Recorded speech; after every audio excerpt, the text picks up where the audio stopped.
সে বাড়ি করার পর সে চিন্তা করে একটি পুকুর খনন করবে। আর জুনির যেই আম গাছটি রয়েছে, অনেকদিন ধরে এখানে কারোর সাথে তেমন কোনো ঘটনা ঘটে না। এই সমস্ত কারণে মানুষ জুনির কথা ভুলেই গেছে। সবাই ধারণা করে নিয়েছে এটা একটা স্বাভাবিক আম গাছ হয়ে গেছে, এখানে আর কিছু নেই। তো যাই হোক, এজাজউদ্দিন উনি পুকুর খনন করবেন একটা, যেখানে উনি মাছের চাষ করবেন।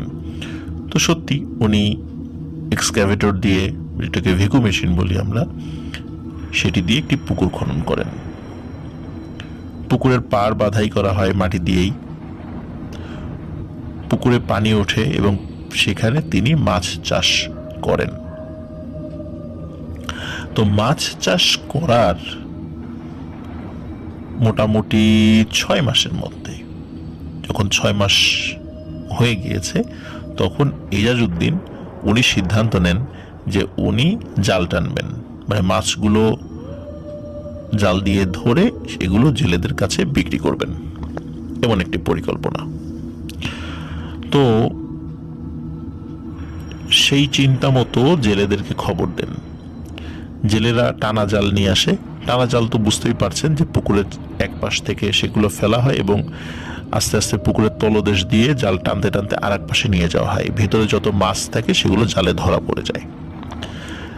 তো ওই চিন্তা করে তিনি জাল টানেন।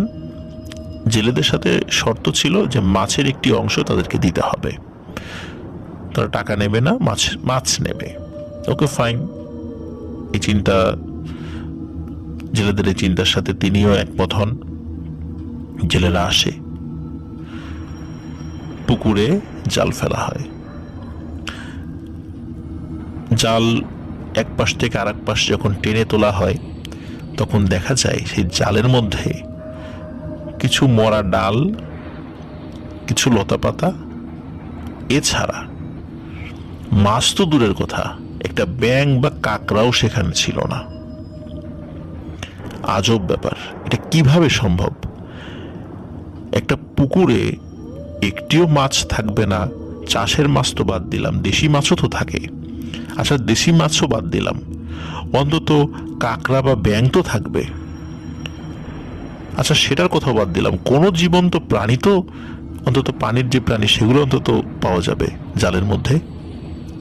কিন্তু কিছুই পাওয়া গেল না। জেলেরা ভাবলো হয়তোবা কোনো সমস্যা হয়েছে, তাই তারা আবার জাল টানলো।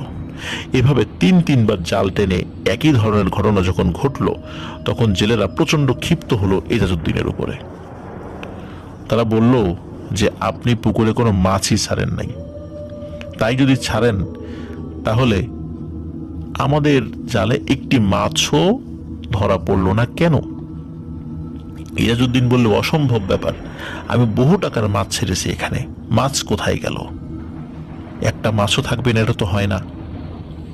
এদিকে জেলেরা সারাদিন পরিশ্রম করে কোনো মাছ না পেয়ে তারা প্রচন্ড ক্ষিপ্ত হয় এজাজউদ্দিনের উপর এবং বেশ উত্তপ্ত বাক্য বিনিময় হয়। বলে যে আপনি ইচ্ছা করে আমাদেরকে সারাদিন খাটালেন, আসলে এখানে কোনো মাছ নেই, আপনি এই কাজটা কেন করলেন? এই ধরনের অপকর্ম, এই ধরনের প্রতারণা আমাদের সাথে কেন করলেন?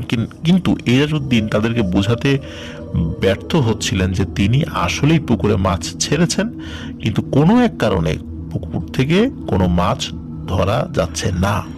কিন্তু কি সে কারণ, সেটি আসলে প্রতীয়মান হচ্ছে না। যাই হোক, তারা চলে যায়। এর কিছুদিন পর এজাজউদ্দিন আরো অনেক টাকার মাছ ছাড়েন। এবারও পরিকল্পনা ছিল যে 6 মাস পরে উনি জাল টানবেন।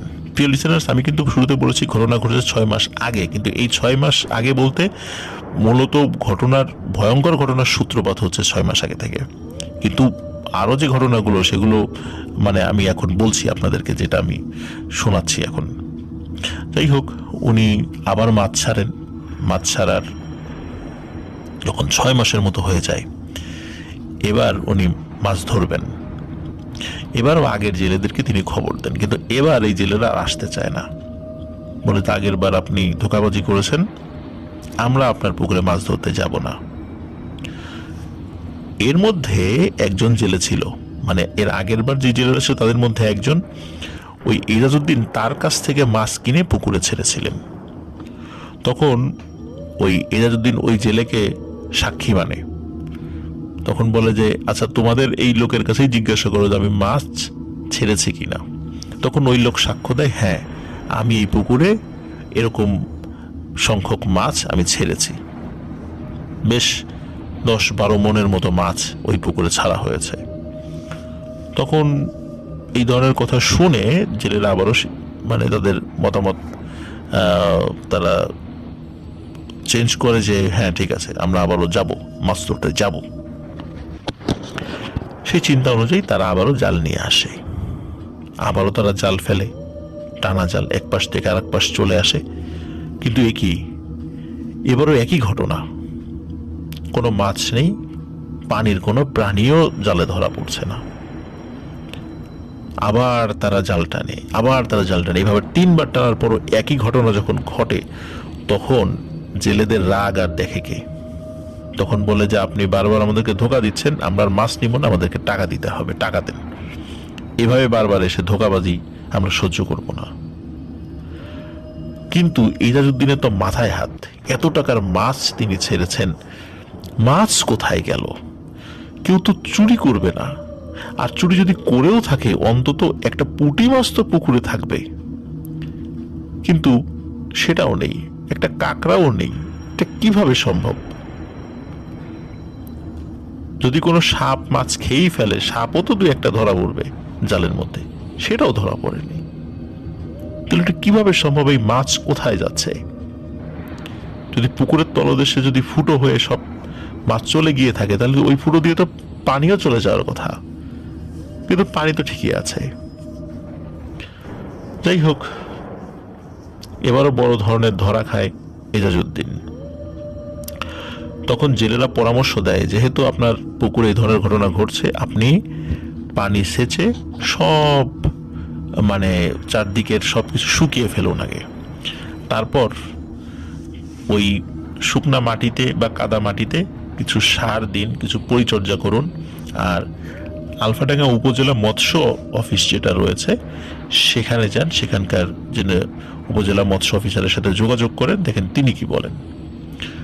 এজাজউদ্দিন সেটি করেন, সরকারি কর্মকর্তাদের কাছ থেকে পরামর্শ নেন, তারা এসে পুকুর দেখে যায়, তারা পরামর্শ দেয়, এবং সেই অনুযায়ী তিনি পুকুরের পানি সম্পূর্ণ সেচে ফেলে আবার নিচ থেকে পরিচর্যা করে আবার তিনি মাছ ছাড়ার উদ্যোগ গ্রহণ করেন, এবং আবার পুকুরে আস্তে আস্তে পানি উঠে যায়।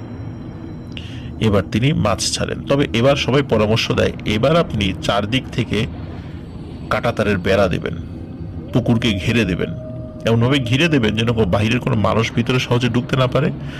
আর নেটগুলো এত ছোট ছোট হবে যে কোনো কারণে মাছও যেন বাইরে যেতে না পারে বৃষ্টির কারণে। প্রিয় লিসেনার্স, এখানে কিন্তু একটা বিষয় বলে রাখি, সেটি হচ্ছে যে এই যে 2বার উনি মাছ ছাড়লেন, এর মধ্যে কিন্তু এমন কোনো বৃষ্টিপাত হয়নি বা বন্যা হয়নি যার মাধ্যমে পুকুরের পানি উপচে পড়েছে এবং পুকুরের মাছ ভেসে গেছে, এমন কোনো ঘটনা কিন্তু ঘটেনি, এটাও বলে রাখি। তো যাই হোক, সকলের পরামর্শে উনি চিন্তা করলেন পুকুরের চারদিক থেকে উনি ঘিরে দেবেন। তো ঘেরা শুরু করলেন, চারদিকে ঘিরতে ঘিরতে উত্তর পাশ যেটি পুকুরের, সেখানে বেঁধে গেল একটা সমস্যা। কারণ হচ্ছে পুকুরের উত্তর পাশে, পুকুরের থেকে একটু দূরে, সামান্য একটু দূরে একটি বড় আম গাছ রয়েছে। ওই আম গাছের 2টো ডাল, বড় বড় 2টো ডাল, এটি বেশি ঝুঁকে পড়ে ওই পুকুরের পানির মধ্যে পড়েছে। প্রিয় লিসেনার্স, এই আম গাছটি হচ্ছে জুনিভূতের সেই আম গাছ। যাই হোক, উনি তো আর জুনিভূতের এই বিষয়গুলো তখন আর বিশ্বাস করতেন না বা ওইভাবে মানেন উনি। উনি যখন চারদিক থেকে বেড়া দিয়ে, কাঁটাতারের বেড়া দিয়ে ওই উত্তর পাশে গিয়েছেন, তখন সমস্যা বাঁধলো ওই 2টো ডাল নিয়ে। গাছের ওই 2টো ডাল সেটা পুকুরের মধ্যে পড়েছে, তো এখন এই কারণে ওইখানে কাঁটাতারের বেড়া দেওয়া যাচ্ছে না। এখন করণীয় কি? এখন সমাধান হলো ওই ডাল 2টো কেটে ফেলতে হবে। তো ইজাজউদ্দিন উনি চিন্তা করেছেন ডাল দুটি উনি কেটে ফেলবেন। এই চিন্তা করে বড় একটি দা নিয়ে এসেছেন। এমত অবস্থায় স্থানীয় একজন মুরব্বী তিনি আসেন, এসে ইজাজউদ্দিনকে বলেন, ইজাজউদ্দিন এই ডাল কেটো না, কাটলে ক্ষতি হবে, এটা জুনির গাছ, এটা কাটা নিষেধ, বহু আগে থেকেই আমরা এই ডালের বা গাছের কোনো ক্ষতি করি না, তুমি কেটো না। ইজাজউদ্দিন বলে যে মুরব্বী আপনি কি বলেন এগুলা, আমার এত টাকার মাছ আমি ছাড়ছি, এর আগেও মাছ নষ্ট হয়েছে, আবার আমি ছাড়বো, এখন চারদিক থেকে আমি বেড়া দিয়ে ফেলছি, এইখানে এই দুটো ডালের কারণে বেড়া দিতে পারছি না, আমাকে তো দুটো ডাল কাটতেই হবে। তখন ওই মুরব্বী বলে যে না, এটা তুমি কেটো না, আর কাটলে তোমার অনেক ক্ষতি হবে। তখন এই বিষয়টি হেসেই উড়িয়ে দেয় ইজাজউদ্দিন, এবং সত্যি নিজের হাতে তিনি এই ডাল দুটি কেটে ফেলেন। প্রিয় লিসেনার্স, এই গাছটা কিন্তু খুব বেশি বড় না, আপনারা ছবিতে দেখতে পাচ্ছেন, আমাদের কমিউনিটি পোস্টে এটা আছে। গাছটা কিন্তু খুব বেশি বড় না, ডালও যে খুব একটা মোটা তাও না, অনায়াসেই ডাল কেটে ফেলা যায়। তো ইজাজউদ্দিন উনি এই কাজটি করেন, ডাল কেটে ফেলেন এবং পুকুরের উত্তর অংশে উনি আবারও কাঁটাতারের বেড়া দিয়ে পুরো এরিয়া সম্পন্ন করেন, কাঁটাতারের বেড়া দিয়ে ঘিরে দেওয়ার কাজটি আর কি। তো যাই হোক, মোটামুটি কয়েকদিন স্বাভাবিকই যায়। এরপরে ঘটে একটি ভয়ানক ঘটনা। আপনারা তো জানেন যে গ্রামের ওয়াশরুমগুলো কি হয়, ঘরের বাইরে হয়। তো ইজাজউদ্দিন উনি রাতের বেলা ওয়াশরুমে যাবেন, ওই চিন্তা করে উনি ওয়াশরুমে যাওয়ার জন্য বের হবেন, কিন্তু তার আগে ওনার স্ত্রীকে ডেকেছেন। তো ওনার স্ত্রী গভীর ঘুমে ছিল, তো উনি আর মানে ওঠেননি। তবে উনি বলেছেন, ওনার স্ত্রী বলেছেন যে ঠিক আছে তুমি যাও, আমি জেগে আসি, এই কথা বলেছে, কিন্তু আমি এখন বাইরে বের হব না। যাই হোক, ইজাজউদ্দিন উনি ঘর থেকে বাইরে বের হয়েছেন। ওই ওয়াশরুমটা যেই সাইডে, ওই ওয়াশরুমের কাছে ওই পানির যে পাত্র, আমরা এটাকে বদনা বলি আর কি, উনি ওই বদনাটা নিয়ে কল পারে গিয়েছেন, কল চেপে পানিও নিয়েছেন। ওই কল চাপার শব্দ ওনার ওয়াইফ শুনেছেন। তো এরপরে আর কোনো সারা শব্দ উনি পাননি। এদিকে অনেকক্ষণ হয়ে যায়, ওনার ওয়াইফ একবার মাঝে ঘুমিয়েও গিয়েছেন, আবার ঘুম থেকে জেগে যান। কতক্ষণ ঘুমিয়েছেন ঠিক বলতে পারেন না। তো উনি দেখেন যে ওনার হাজবেন্ড ওনার পাশে নেই। উনি চিন্তা করেন যে অনেকক্ষণ আগে তো ওনার হাজবেন্ড ওয়াশরুমে গিয়েছেন, তাই এতক্ষণ নাই কেন, কোনো সমস্যা হলো নাকি? এই চিন্তা করে উনি ঘুম থেকে উঠেছেন, মানে বিছানা থেকে উঠে হাতে হারিকেন নিয়ে বাইরে গিয়েছেন।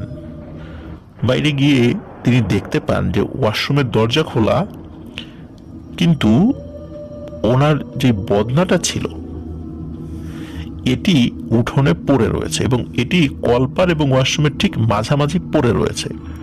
আরো অদ্ভুত ব্যাপার হলো, ওই বদনাটা যে পড়ে আছে, ওই বদনা কাত হয়ে আছে, তো ওর মধ্যে তখনও অর্ধেক পানি ছিল, মানে যতটুকু বদনার নল দিয়ে পানি পড়ে যায় বা অন্য সাইড দিয়ে পড়ে যায়, এটা পড়ে যাওয়ার পর ওর ভিতরে পানি ছিল। তো অবাক হয়ে যান যে এই বদনা তো হাত থেকে পড়ে গেলে এরকমটা হতে পারে, তো তাহলে ওই মানুষটা কোথায় গেল? উনি ঘরের ভিতরে যান, ঘরে থাকা অন্যান্য সদস্যদেরকে ডেকে তোলেন যে তাকে পাওয়া যাচ্ছে না, কোথায় গেল? এভাবে তো যাওয়ার কথা না কোথাও। সবাই উঠে তাকে খুঁজতে থাকে, আশেপাশে খুঁজতে থাকে।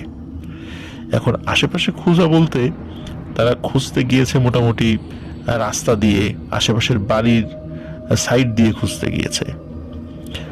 তাদের এরকম খোঁজাখুঁজির শব্দ শুনে আশেপাশে যারা প্রতিবেশী আছে তারাও বের হয়ে আসে যে কি হয়েছে, বলে যে এরকম ইজাজউদ্দিনকে খুঁজে পাওয়া যাচ্ছে না। তখন তারাও হাতে টর্চ লাইট নিয়ে বের হয়ে যায়। তো চারদিকে খুঁজতে খুঁজতে একজন বলে, আচ্ছা পুকুর পাড়ে গিয়ে দেখি তো কি অবস্থা। তখন তারা পুকুর পাড়ে যায়।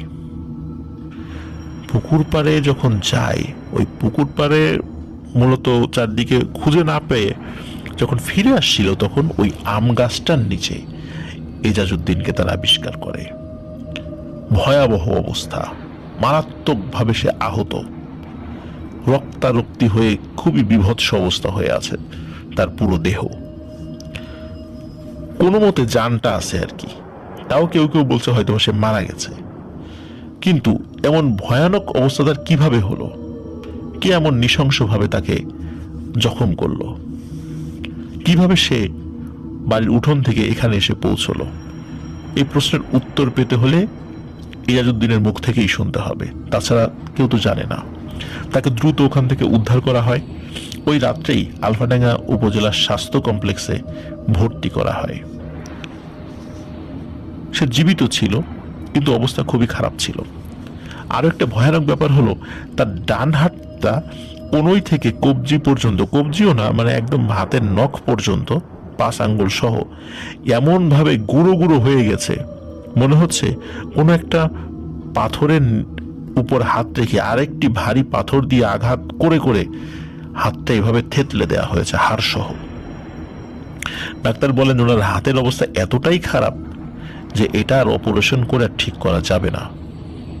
সমাধান একটাই, হাত কেটে ফেলতে হবে। বাধ্য হয়ে তার ডান হাতের কনুই থেকে হাতটি কেটে ফেলতে হয় তাকে বাঁচানোর তাগিদে। তার শারীরিক অবস্থাও খুব খারাপ ছিল। এই ঘটনার পরে তার শরীরের একাংশ অনেকটা প্যারালাইজড হয়ে যায়, ভালো মতো চলতে পারতেন না তিনি। তাকে বলা হলো যে তুমি কিভাবে ওইখানে গেলা? তখন তিনি গা শিউরে ওঠার মতো একটি ভয়ানক ঘটনা সকলকে বলেন। এজাজউদ্দিন বলেন যে তিনি ওয়াশরুমে যখন যাচ্ছিলেন হঠাৎ করে মনে হলো কে যেন একটা শক্ত হাতে তার হাত ধরে এক হ্যাচকা টানে তাকে ওই পুকুর পাড়ের দিকে নিয়ে গেল। পুকুর পাড়ের দিকে নেয়ার পর তাকে মাটির উপর সমানে আছড়াতে থাকে। চারদিকে মাটির উপরে মানে গড়িয়ে গড়িয়ে নিতে থাকে, মানে ছেঁচড়ানো যেটাকে আমরা বলি।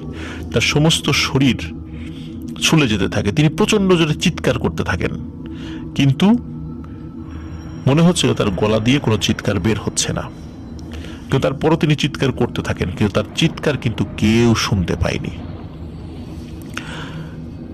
তখন উনি বলেন যে আমাকে যখন এরকম ভাবে নির্যাতন করা হচ্ছিল, আমার মনে হলো একটি নারী ছায়ামূর্তি আমার সামনে দাঁড়িয়ে আছে এবং সেই আমার উপর এরকম নির্যাতন করছে। আর এই ছায়ামূর্তির চেহারা আমার কাছে আস্তে আস্তে স্পষ্ট হয়। আমি দেখতে পাই একটি ষোড়শী বা অষ্টাদশী, মানে 16 বা 18 বছর বয়স এরকম হবে কোনো একটা মেয়ে, যার চেহারা বেশ ভালো, কিন্তু চেহারাটা খুব রাগান্বিত মনে হচ্ছিল। সে সালোয়ার কামিজ পরা ছিল। সে আমাকে আক্রমণ করেছে এবং আক্রমণের একটা পর্যায়ে এসে আমার ডান হাতের কনুইয়ের এখানে চেপে ধরে এবং এমন ভাবে চেপে ধরে যে চেপে ধরার সাথে সাথে আমার হাড়গুলো গুঁড়ো গুঁড়ো হতে থাকে এবং হাড় ভাঙার শব্দ আমি নিজেই পাচ্ছিলাম। ব্যথায় প্রচন্ড জোরে আমি চিৎকার করছিলাম, কিন্তু আমার সে চিৎকার আশেপাশের কেউই বোধ হয় শুনতে পাইনি। কেন শুনতে পাইনি এটা আমি জানি না, কিন্তু আমি আমার সর্বোচ্চ শক্তি দিয়ে, আমার গলার সর্বোচ্চ স্বর যতটুকু ওঠে সেটা দিয়ে আমি চিৎকার করেছিলাম। আমার হাত যখন ধরে, একটা অংশ যখন ভেঙে যায়, তখন তার ঠিক নিচের অংশে তার হাত নিয়ে যায়, আবার চেপে ধরে, আবার গুঁড়ো গুঁড়ো হয়ে যায় আমার হাত। এইভাবে আস্তে আস্তে আমার নখ পর্যন্ত চেপে ধরে আমার হাত একদম গুঁড়ো গুঁড়ো করে ফেলে। এরপরে আমার আর কিছু মনে নেই। তারপর আমি নিজেকে হসপিটালে আবিষ্কার করি। প্রিয় লিসেনার্স, ঘটনা কিন্তু এখানেই শেষ নয়। ভয়ানক ঘটনা যেটি ঘটে সেটি হচ্ছে, ইজাজউদ্দিন তো অসুস্থ হয়েই ছিল। এই হসপিটাল থেকে নিয়ে আসার কিছুদিন পরে ইজাজউদ্দিনের আচরণে এক অদ্ভুত পরিবর্তন সবাই খেয়াল করে। সেটা হলো, ইজাজউদ্দিন পরিবারের সদস্যকে বলতে থাকে, এই আমি কি জামা কাপড় পরে আছি, আমি লুঙ্গি পরা কেন, আমি গেঞ্জি পরা কেন, আমাকে শাড়ি দে, আমাকে ব্লাউজ দে, আমি এগুলো পরা কেন, এগুলো কি কোনো মহিলা মানুষ পরে, আমাকে এই কাপড়গুলো দে, আমাকে চুড়ি দে। সবাই অবাক হয়ে যায়, কি বলে উনি, উনি কেন শাড়ি, চুড়ি, ব্লাউজ এগুলো চাচ্ছে? এবং উনি সত্যি, ওনার তো প্যারালাইজড হয়ে গেছিল এক পাশ, তারপরও টুকটাক নড়াচড়া করতে পারত। উনি ওই মেয়েদের জামা কাপড় পরার চেষ্টা করত এবং পরিবারের সদস্যদের কাছ থেকে উনি সেই কাপড়গুলো ছিনিয়ে নিয়ে পরার চেষ্টা করত। এরকম ওনার আচরণে অদ্ভুত পরিবর্তন লক্ষণীয় হয়। প্রিয় লিসেনার্স, আপনারা কি কোনো কিছুর সাথে মিল খুঁজে পাচ্ছেন? আলামিন ডাক্তারের কথা মনে আছে? আলামিন ডাক্তারের মৃত্যুর আগে কি হয়েছিল? সে কিন্তু এই মেয়েদের পোশাক পরা শুরু করেছিল, তার আচরণের ভিতরে এই মেয়েলি স্বভাব চলে এসেছিল। তারপরে কিন্তু সে মারা যায়। নামই হয়ে গিয়েছিল হিজড়া ডাক্তার, ওই আলামিন ডাক্তারের নাম হয়ে গিয়েছিল ওই এলাকায়। এরপরে দ্বিতীয় যে ঘটনা আমি জুনিভূতের বলেছিলাম, যে জুনিভূত কিভাবে হলো, কি হয়েছিল আসলে, জুনির উত্থান কিভাবে, সেখানে এনামুল নামে যে ছেলেটা সবার শেষে মারা গিয়েছিল, আপনাদের কি মনে আছে? সেই ছেলেটি মৃত্যুর আগে মহিলাদের হাতে পায়ে জড়িয়ে ধরত, তাদের কাছে মাপ চাইতো। তার মধ্যেও মেয়েলি স্বভাব চলে এসেছিল কিছুটা, তবে এতটা না। সেও কিন্তু মারা গিয়েছিল। আর এই এজাজউদ্দিন, তার মধ্যেও সর্বশেষ এই আচরণ যখন দেখা দেয়, তখন সবাই বুঝতে পারে যে এজাজউদ্দিনের সেই অবস্থা হতে যাচ্ছে যেটা আগে হয়েছিল, যেটা আগে আমরা শুনেছি। তো যাই হোক, কিন্তু এই অবস্থা তো হতে দেয়া যায় না। তখন তারা চিন্তা করে কি করা যায়। একে তো জুনিতে ধরেছে। সবাই চিন্তা করে কাউসার মিয়া তো এখন অসুস্থ, যে জুনিকে হাজির করতে পারত। তখন আলফাডাঙ্গার একজন খুব ভালো একজন হুজুর, সঙ্গত কারণ তার নামটি বলা যাচ্ছে না, তাকে দেখানো হয়। তিনি অনেক কষ্টে জুনিকে হাজির করতে সক্ষম হন। জুনি এসে বলে, আমি অনেক দিন কোনো মানুষের সামনে আসি না, কাউকে ডিস্টার্ব করি না, কারণ আমাকেও কেউ ডিস্টার্ব করে না। কিন্তু এই লোকটি পুকুর কেটে আমার কাজের ব্যাঘাত ঘটিয়েছে, আমাকে ডিস্টার্ব করেছে। ওই পুকুরের মধ্যে আমার গাছের ডাল পড়েছে, যার কারণে ওই পুকুরের কোনো মাছ জীবিত থাকা সম্ভব নয়, এমনকি কোনো প্রাণীও জীবিত থাকবে না।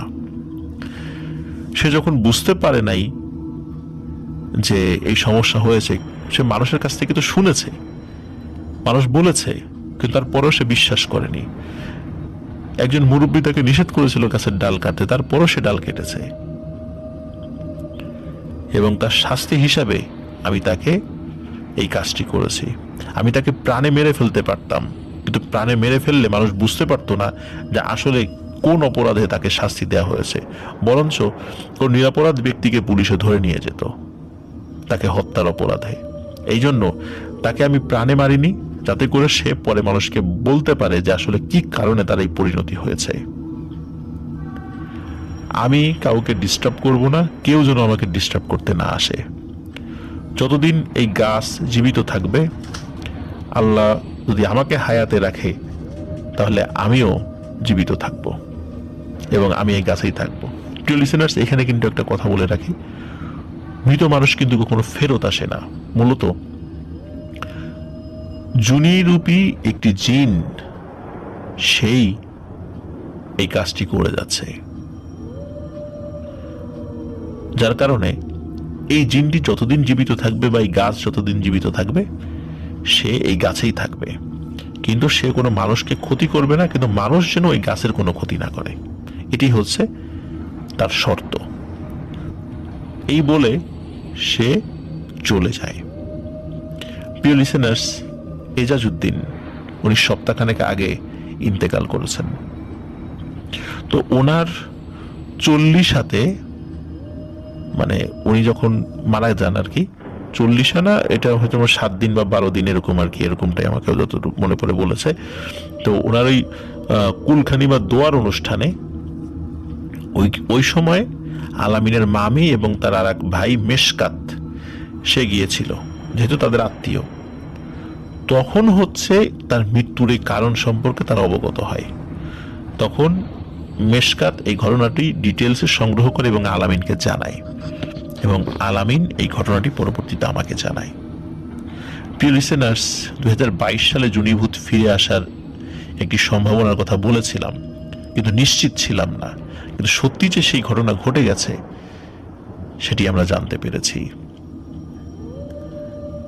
প্রিয় লিসেনার্স, জুনিভূতের এই তৃতীয় পার্ট আশা করছি আপনাদের ভালো লেগেছে। ধন্যবাদ আলামিনকে, এবং ধন্যবাদ মেশকাত এবং আলামিনের মামিকে, যারা এত কষ্ট করে এই সত্য ঘটনা আমাদেরকে উপহার দিয়েছেন। আমরা রুহের মাগফিরাত কামনা করি এজাজউদ্দিন ভাইকে, যে আল্লাহ তাআলা তাকে ক্ষমা করুন, তার ভুল ত্রুটিগুলো ক্ষমা করে জান্নাতুল ফেরদৌসের মেহমান হিসাবে কবুল করুন। এটি ছিল ঘটনা। প্রিয় লিসেনার্স, আমরা চলে যাচ্ছি আমাদের পরবর্তী ও শেষ ঘটনায়।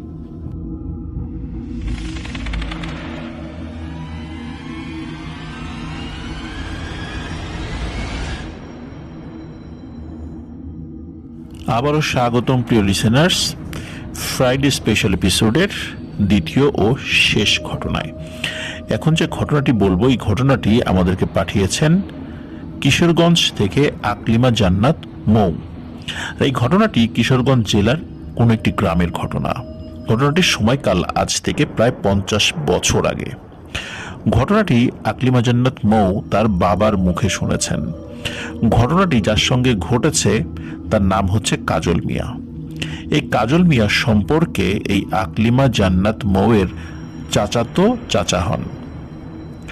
তো ঘটনা আসলেই খুবই মর্মান্তিক। আমি পড়েছি ঘটনাটি। তো প্রিয় লিসেনার্স, ঘটনাটি আমি এই আকলিমা জান্নাত মৌ ঠিক যেভাবে লিখেছেন আমি সেভাবেই বলার চেষ্টা করব, তাতে করে আপনাদের বুঝতে সুবিধা হবে। তো চলুন চলে যাই মূল ঘটনায়। বলছেন আকলিমা জান্নাত মৌ, ঘটনাটি ঘটে আমার বাবার চাচাতো ভাই কাজল মিয়ার সাথে। কাজল চাচা তখন সবে ইন্টারমিডিয়েট পরীক্ষা দিয়েছেন। আমার চাচাতো দাদার নাম ছিল মুসা মিয়া। তার অনেক স্বপ্ন ছিল, ছেলেকে ঢাকার বড় কোনো কলেজে পড়াবেন। কিন্তু কাজল চাচার পড়াশোনাতে তেমন একটা ঝোঁক ছিল না। তাই মোটামুটি ভালো একটা রেজাল্ট করেও কাজল চাচার পড়াশোনার দিকে মনোযোগ একদমই আর রাখতে পারছিলেন না। চাচার এই ধরনের চিন্তাভাবনা বা কর্মকাণ্ডের কারণে চাচার বাবা সিদ্ধান্ত নেন তিনি আর তার ছেলেকে লেখাপড়া করাবেন না। দাদা দাদি অনেক বোঝানোর পরেও যখন কাজল চাচার সিদ্ধান্তে অটল রইলেন, তখন যেহেতু ওনার ইচ্ছা উনি গ্রামে থেকে কিছু একটা করবেন, তো অনেকদিন কি করবেন এই ভাবনা চিন্তা করার পর উনি ঠিক করলেন তিনি মাছ চাষ করবেন আর হাঁসের খামার করবেন গ্রামে থেকেই। আর তার এই সিদ্ধান্তেই তার বাবা সম্মতি দিলেন। শুরুতে ছোট করে শুরু করে তারপরে যদি লাভ হয় সেই ব্যবসাটাকে আরো প্রসারিত করবেন, এমনটাই ইচ্ছা ছিল কাজল চাচার। চাচা যেহেতু বাড়ির বড় ছেলে আর অনেক আদরের সন্তান ছিলেন, তাই দাদা দাদি ছেলের সিদ্ধান্তে মত দিলেন। দাদা ঠিক করলেন দাদাদের বাড়ির পেছনের 5% জায়গা উনি ওনার ছেলের মাছ চাষের জন্য পুকুর বানানোর উদ্দেশ্যে ছেড়ে দেবেন। এমনিতেই ওই জমিটাতে তেমন একটা ভালো ফলন হতো না কোনো একটা রহস্যজনক কারণে। চাষ করলেও সেখানে ফসল ওইভাবে ফলতো না, অনেকটা পরিত্যক্ত বা বিরানের মতোই পড়েছিল। ওই জমিটার এক পাশে ছিল অনেক পুরনো বড় বড় দুটো গাব গাছ। আশেপাশে ছোট বড় আরো বিভিন্ন গাছ ছিল, কিন্তু পুকুর খনন করতে হলে ওই গাব গাছ দুটো সহ বাকি অন্য গাছগুলো কেটে ফেলতে হবে। যেমন ভাবনা তেমন কাজ। ভাবনা মতন গ্রামের একজন লোক যে কিনা গাছ কাটার কাজ করে এবং গাছ কেনা বেচা করে, তাকে এনে গাছগুলো দেখানো হলো। লোকটার নাম ছিল জয়নাল মিয়া। জয়নাল মিয়া গাছগুলো দেখে বললেন, আগামীকাল ভোরে নাস্তার পরেই উনি ওনার 4 জন সহকর্মীদের সাথে নিয়ে গাছ কাটায় লেগে পড়বেন। সেদিন রাতে আমার দাদি একটি স্বপ্ন দেখেন। স্বপ্নটি ছিল এমন, দাদি বারান্দায় বসে কাঁথা সেলাই করছেন। এমন সময় কোথা থেকে এক অচেনা ভিখারি মহিলা এসে তার কাছে ভিক্ষা চাইল। দাদি ভিক্ষা দেবার পরে মহিলাটি হুট করে বলে বসল, আপনাদের বাড়ির পেছনের ওই জমিটাতে কি মাছ চাষ করবেন? দাদি অবাক হয়ে মহিলাটির দিকে তাকিয়ে প্রশ্ন করলেন, আপনি জানলেন কি করে এই কথা? মহিলাটি দাদির প্রশ্নের কোনো উত্তর না দিয়ে আবার বলল, পুকুর তো কাটবেনই, আর পুকুর কাটার জন্য গাছ কাটতে হবে, কিন্তু অন্য যেই গাছই কাটেন না কেন ওই গাব গাছ দুটো কাটতে পারবেন না। যদি কাটেন তো যে কাটবে তারও জীবন নাশ হবে এবং সেই সাথে আপনাদেরও জীবন নাশ হবে। এরপর দাদির স্বপ্ন ভেঙে যায়। পরদিন সকালে স্বপ্নটিকে দাদি একটি নিছক স্বপ্ন ভেবেই প্রথম দিকে এতটি পাত্তা দেননি, তবে মনের মধ্যে কিন্তু একটা খচখচানি ভাব তার ছিলই। সকালে যখন জয়নাল মিয়া তার লোকজনকে সাথে নিয়ে গাছ কাটার সরঞ্জামাদি নিয়ে দাদার উঠানে এসে দাদাকে আর কাজল চাচাকে ডাক দিল, তখন আবার দাদি রাতে দেখা স্বপ্নটির কথা মনে পড়ে যায়। উনি দাদাকে আড়ালে ডেকে রাতে দেখা সেই স্বপ্নের কথাটি দাদাকে বলেন। দাদা তো হেসেই উড়িয়ে দেন সেই কথা। উনি দাদিকে বলেন, ধুর, এটা তো একটা স্বপ্নই, এটাকে নিয়ে এত মাথা ঘামালে কি চলবে? এই বলে দাদা জয়নাল মিয়া ও অন্য লোকজনদেরকে সাথে নিয়ে ওই জমিতে চলে যান। বেলা 11টা পর্যন্ত ছোটখাটো অন্য গাছগুলো কাটার পর বাড়ি থেকে নিয়ে আসা হালকা কিছু নাস্তা করা হয়। নাস্তা খাবার পর মস্তু মিয়া আর স্বপন মিয়া নামের 2 জন লোক উঠে পড়ে গাব গাছ দুটোর একটাতে। প্রথমে হালকা পাতলা চিকন কিছু ডাল কাটার পর এবার বড় মোটা ডালগুলো কাটার পালা।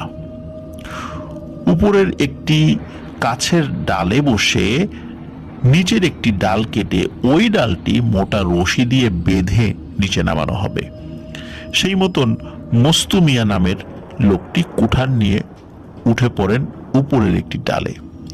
সুবিধা মতন জায়গায় বসে সবেমাত্র মোটায় একটি ডালে 2টা কি 3টা কোপ দিয়েছেন কুঠার দিয়ে। অমনি হঠাৎ সবাইকে চমকে দিয়ে জোর একটি চিৎকার করে গাছ থেকে মাটিতে পড়ে যান মস্তু মিয়া। জয়নাল মিয়া আর আমার দাদা মোসা মিয়া তখন অন্য একটি গাছের ছায়ার নিচে দাঁড়িয়ে আলাপ করছিলেন।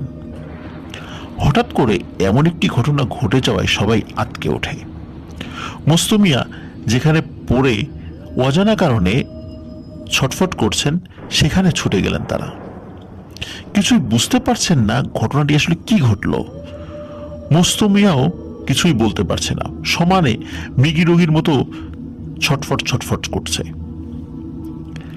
ওই গাছের এক ডালে স্বপন মিয়া নামের যে লোকটি বসেছিলেন তিনি সাপ সাপ বলে ভয়ে চিৎকার করতে করতে তরতর করে গড়িয়ে গাছ থেকে নিচে নেমে আসলেন। ভয়ে ভয়ে বলতে লাগলেন, মস্তু মিয়াকে সাপে কামড়াইছে। ইয়া মোটা কুচকুচে কালো বিশাল একটি সাপ নাকি মস্তু মিয়াকে কামড়াইছে, এইটাই বলতেছেন এই স্বপন মিয়া। উনি এই সাপটি গাছের অন্য একটি ডালে দেখেছেন। সবার আর বুঝতে বাকি রইল না মস্তু মিয়াকে আসলেই সাপে কামড় দিয়েছে। সবাই মিলে মস্তু মিয়াকে ধরাধরি করে আমার দাদা মোসা মিয়ার বাড়ির উঠোনের এক কোনায় নিয়ে চাটাইয়ের উপর শুইয়ে দিল। আশেপাশের সব মানুষজন এসে ভিড় করছে। সবার চোখের সামনে কাউকে কিছু করার সুযোগ না দিয়েই ছটফট করতে করতে মস্তু মিয়া মারা যায়। মুস্তফা মিয়ার পরিবার সহ এলাকায় শোকের ছায়া নেমে এলো। কি হতে কি হয়ে গেল, এমনটা তো হবার কথা ছিল না। এই ঘটনার পর 3 দিন গাছ কাটা বন্ধ ছিল। 4 দিনের দিন গাছ কাটতে আসার কথা ছিল আবার জয়নাল মিয়ার, কিন্তু সেদিন বেলা 11টার দিকে এসে জয়নাল মিয়া আমার দাদাকে বলে যান তিনি বা তার দলের কেউই এই গাছ দুটো কাটতে পারবেন না, কারণ গত রাতে নাকি জয়নাল মিয়া স্বপ্নে দেখেছেন ওনার ঘরের চালের নিচে বেতের যেই সিলিং দেয়া আছে ওই সিলিং এর ফাঁক দিয়ে কুচকুচে কালো মোটা একটি সাপের মাথা বেরিয়ে এসে জয়নাল মিয়াকে বলছে, খবরদার জয়নাল, ওই গাছে আর একটা টোকাও লাগাবি না, তাহলে মুস্তফা মিয়ার সাথে যা ঘটেছে তোদের সাথেও তেমনই ঘটবে। তাই জয়নাল মিয়া বা তার দলের কেউই এই গাছ কাটবে না বলে সিদ্ধান্ত নিয়েছে। তাদের এই সিদ্ধান্তের কথা তারা জানিয়ে দেয়। এইবার দাদা দাদি একটু চিন্তায় পড়ে যান। ওই গাছ দুটো তো কত বছর ধরে ওখানে আছে, কই কোনোদিন তো আমরা বা গ্রামের কেউ কিছু দেখেনি সেখানে, বা ভয় ডর পাওয়ার ঘটনাও শোনেনি বা দেখেওনি। তাহলে এসব কেন এখন ঘটছে? এই স্বপ্নের কথা কি তাহলে আদৌ সত্যি, নাকি নিছক মনের একটি ভয়? দাদা বিষয়টাকে হালকার উপরই নিলেন, ঠিক করলেন এই লোক দিয়ে গাছ না কাটানো গেলে কি হবে, আশেপাশের অন্য গ্রামে তো আরো গাছ কাটার লোকের অভাব নেই, তাদের কাউকে দিয়ে গাছ দুটো কাটিয়ে নিলেই হবে, যেহেতু আশেপাশের সব গাছ কাটা হয়ে গেছে, শুধু এই দুটো গাছই বাকি। কিন্তু কথা কি আর গ্রামে গোপন থাকে? যে লোকই গাছ দুটো দেখতে আসে কাটার জন্য, যারা বলে আগামীকালকে থেকে বা বিকালের দিকে এসে গাছ কাটবে, এই কথা বলে ফিরে যায়, ওই লোক আর গাছ কাটতে আসে না। গ্রামের লোকজন তাদেরকে পথে পেলে জানিয়ে দেয়, কোন গাছ কাটতে আসছেন আপনারা? ও মুসা মিয়ার গাছ, ওই গাছ কাটতে গিয়ে কিন্তু মানুষ মারা গেছে, খবরদার ওই গাছ কাটবেন না। এই কারণে কোনো লোক গাছ কাটতে আসে না। গ্রামে তো রুটে গেছে ওই গাছ দুটোই দোষ আছে, আর যেই কাটতে যাবে তারই ক্ষতি হবে। এই সতর্কবাণী শোনার পর আর কেউই ওই গাছ কাটার জন্য আর দ্বিতীয়বার ফিরে আসে না। ভালোই ঝামেলায় পড়া গেল। গাছ দুটো না কাটলে তো আর পুকুর কাটা হবে না। তাই কাজল চাচা সিদ্ধান্ত নেন বাইরের কারোর কাজ আর লাগবে না, চাচা আর ওনার 3জন বন্ধু মিলেই গাছটি কেটে ফেলবেন। এই কথাটা তিনি আবার তার মা বাবা মানে দাদা দাদির কাছে গোপন রেখেছিলেন, কারণ ওনারা জানলে যদি বাধা দেন, আবার গাছ দুটো না কাটলেও পুকুর কাটা যাচ্ছে না, ওনার ব্যবসা বাণিজ্যও থেমে আছে।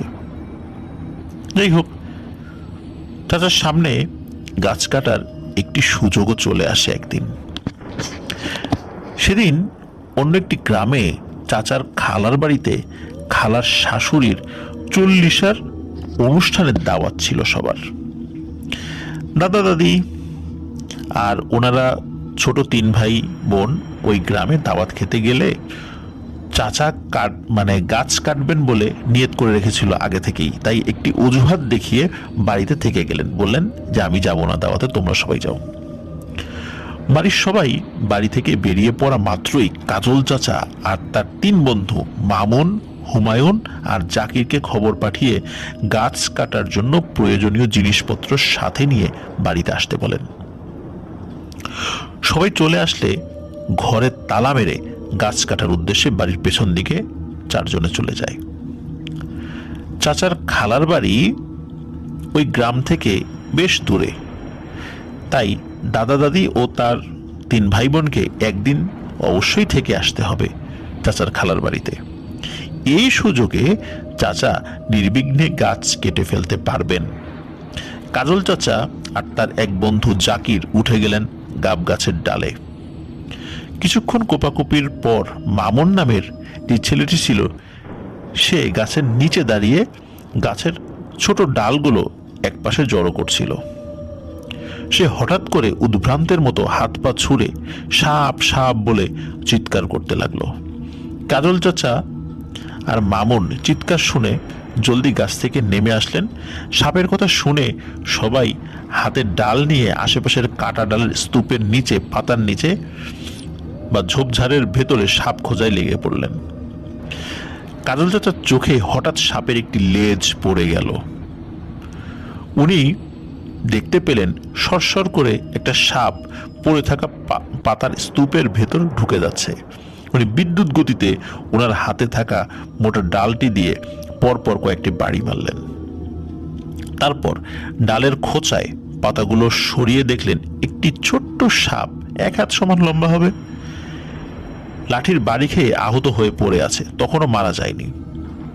চাচা সাপটিকে রাগের চোটে আরো কয়েকটি বাড়ি মেরে সাপটির মৃত্যু নিশ্চিত করার পর ডালটির আগায় সাপটিকে তুলে নিয়ে এই মৃত সাপটিকে উড়িয়ে পাশের ঝোপের মধ্যে ফেলে দিলেন। আশেপাশে আর কোনো সাপ আছে কিনা খোঁজাখুঁজি করার পর আর কোনো সাপ নেই এটা নিশ্চিত হয়ে আবার গাছে যখন উঠতে যাবার জন্য পা বাড়ালেন, হঠাৎ করে তার বুকের মধ্যে প্রচন্ড ব্যথা শুরু হলো। এমন ব্যথা মনে হচ্ছে তার বুকের উপর দাঁড়িয়ে কেউ লাফাচ্ছে। মনে হচ্ছে তার বুকের সমস্ত হাড়গোড় ভেঙে চুরে গুঁড়ো গুঁড়ো হয়ে যাচ্ছে। চাচার অবস্থা দেখে সবাই ধরাধরি করে বাড়িতে নিয়ে গেল। আমার আপন দাদা দাদিরা ছুটে এলেন ভাতিজার এমন অবস্থা শুনে। আমার বাবার বয়স ছিল তখন 10 কি 12 বছর।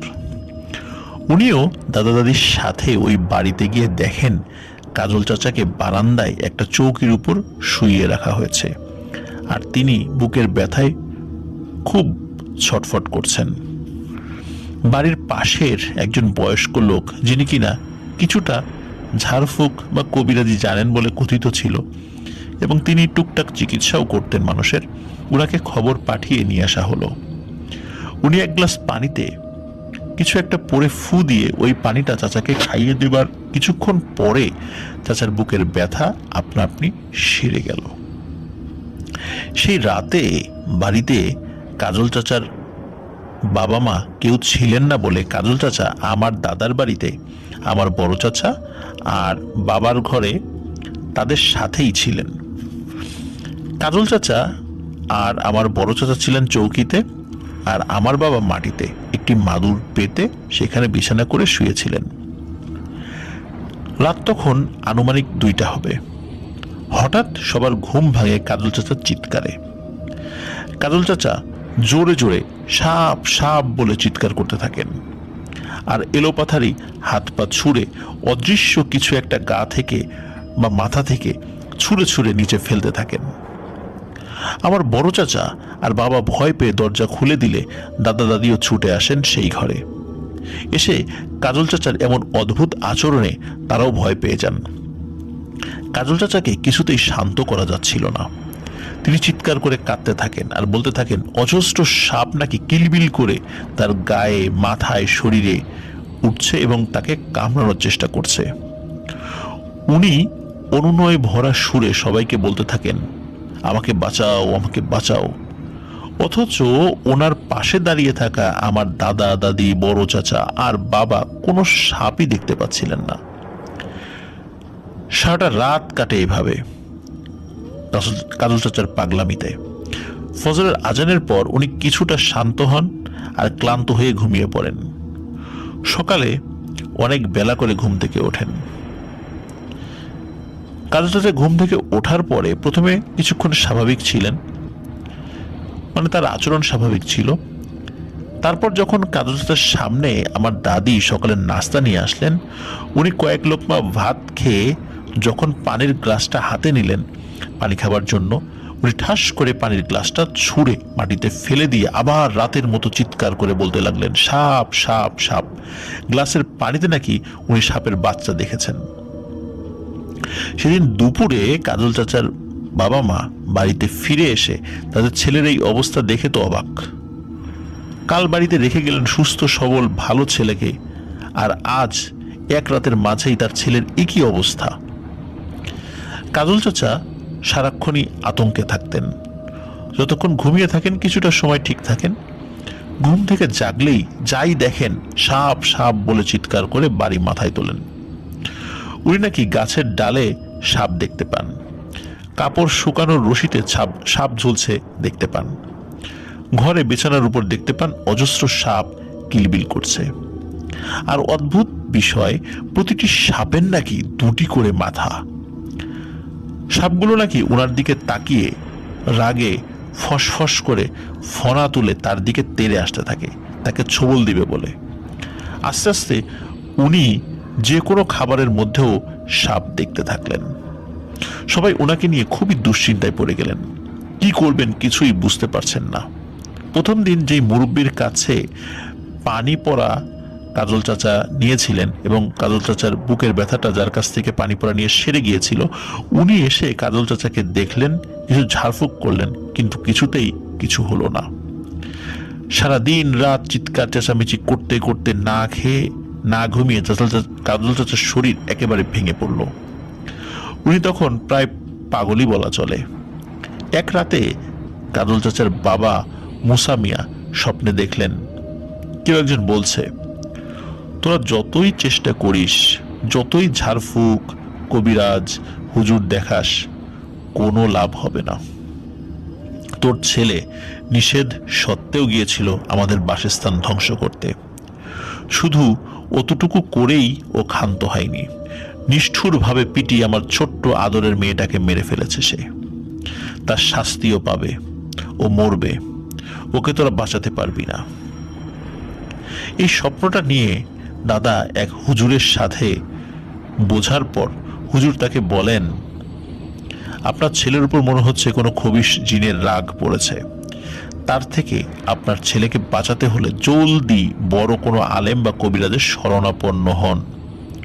হুজুরের বলা এই কথাটি কাজল চাচার বাবা আমার দাদাকে এসে বলার পর আমার দাদা আর কাজল চাচার বাবা ঠিক করেন জিন হুজুর নামে একজন বড় আলেমের কথা ওনারা শুনেছেন। ওই আলেম নাকি অনেক কঠিন জিনে ধরা রোগীকে সুস্থ করেছেন আল্লাহর ইচ্ছায়। পরদিন তারা কাজল চাচাকে নিয়ে ওই আলেমের কাছে যাবেন, কিন্তু সে সুযোগ আর তারা পাননি। তার আগেই ঘটে যায় এক মর্মান্তিক ঘটনা। কাজল চাচার এমন পাগলামির কারণে রাতে আমার দাদা আর কাজল চাচার বাবা কাজল চাচার রুমে থাকতেন। একসাথে কাজল চাচাকে মাঝখানে রেখে দুই ভাই শুতেন দুই সাইডে। ওই রাতে দুই ভাই শুয়েছিলেন কাজল চাচার সাথেই। রাতে কাজল চাচার বাবা একটা দুঃস্বপ্ন দেখেন। ওনাদের বিছানার পায়ের কাছে যে জানালাটা আছে, সেই জানালাটা একটু হালকা বাতাসে খুলে গেল, আর জানালার শিকের ফাঁক দিয়ে কুচকুচে কালো মোটা দুই মাথার একটি বড় অ্যানাকোন্ডা আকৃতির সাপ ধীরে ধীরে এগিয়ে এসে কাজল চাচার পুরো বডিটাকে পেঁচিয়ে ধরে। তার হাতে পায়ে বুকে পরপর কয়েকটা ছোবল মারে। কাজল চাচা চিৎকার করে উঠল সেই ছোবলে। কাজল চাচার আর আমার দাদার দুজনেরই একসাথে ঘুম ভেঙে যায় কাজল চাচার বিকট আর্তনাদের শব্দে। স্বপ্নের চিৎকারের শব্দ আর বাস্তবের চিৎকারের শব্দ একই সাথে শুনতে পান কাজল চাচার বাবা। ওনাদের বিছানার সাইডে একটা টেবিলের উপর টিম টিম করে জ্বলছিল একটি হারিকেন।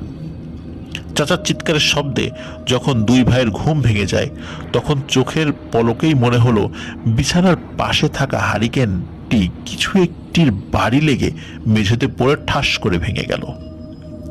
আমার দাদার মনে হলো উনি যেন হারিকেনটা নিচে পড়ে যাবার আগে হালকা করে জানালা দিয়ে একটি সাপের লেজকে বেরিয়ে যেতে দেখেছেন।